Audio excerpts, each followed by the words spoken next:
ভুল থেকে মানুষ শিখতে পারে তার ভুলটা আসলে কোন জায়গায়, আর ভুল না হলে সে বুঝতেই পারে না তার ভুলটা আসলে কোন জায়গায় হয়েছে। তো আমার আজকে একই দশা, আমিও আজকে কেক বানাতে গিয়েছিলাম। কেক যদিও আমি খুব ভালো একটা বানাতে পারি না, আর ক্রিম কেক তো আমি একেবারেই বানাতে পারি না। এই ফার্স্ট টাইম বানালাম, প্রথমই বানালাম, কারো কোনো রকম সাহায্য ছাড়াই ইউটিউবের কিছু কিছু সাহায্য নিয়ে আমি বানিয়েছি। আর বানাতে গিয়ে আজকে আমার অনেক রকম ভুল, মানে বানানোর পরে আমি বুঝতে পারলাম আমার ভুলগুলো কোথায় কোথায় ছিল। তো যাই হোক, একটু সাহস করে সব কিছু জিনিস কিনে নিয়ে এসে তারপর আমি এখন কেক বানাতে বসলাম। আর কেকের ব্যাটারটা রেডি করছি, আর কেকটা আজকে তৈরি করব প্রেসার কুকারে। তো আমি এখন কেকে যা যা লাগে সব কিছু দিয়ে তারপর হচ্ছে আমি একটা মোল্ডের ভিতরে কেকটা ঢেলে তারপর আমি প্রেসার কুকারে বসিয়ে দিব।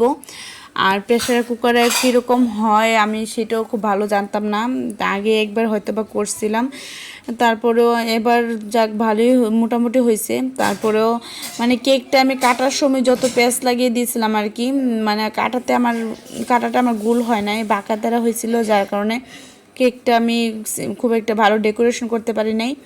তো ভুল হলে মানুষ শিখতে পারে। তো আমি যখন আবার নেক্সট টাইম আমার কেকটা রেডি করব, আবার কেক বানাবো, তো অবশ্যই আমার ভুলগুলো শুধরে নেওয়ার চেষ্টা করব।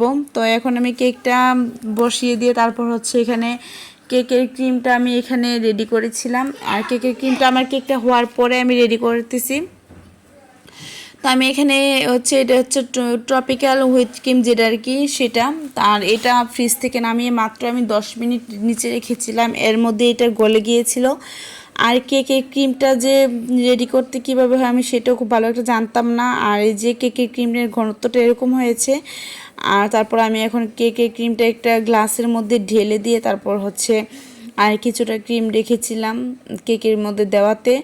তো আমি দেখে নিই যে গ্লাসে একটা পাইপিং ব্যাগে কেকের কিছুটা ক্রিম নিয়ে নিয়েছি একটু সাজানোর জন্য, আর হচ্ছে বাকিটা ক্রিম রেখে দিয়েছিলাম কেকে দেওয়ার জন্য।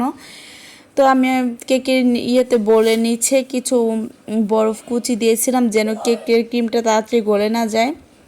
আর এই যে দেখতেই পাচ্ছেন কেকটা আমার কাটাটা একদমই ভালো হয় নাই।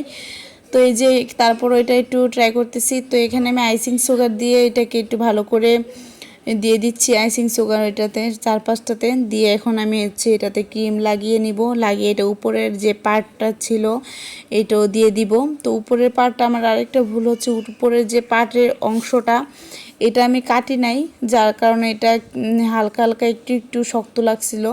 আমার মনে হয় উপরের যে অংশটা একটু কেটে দিলে হয়তো ভালো হতো। তো যাই হোক, কেকটা এতটাও শক্ত হয় না, যারা খেয়েছে তারা ভালোই বলেছে, প্রথম অবস্থাতে নাকি ভালোই হয়েছে।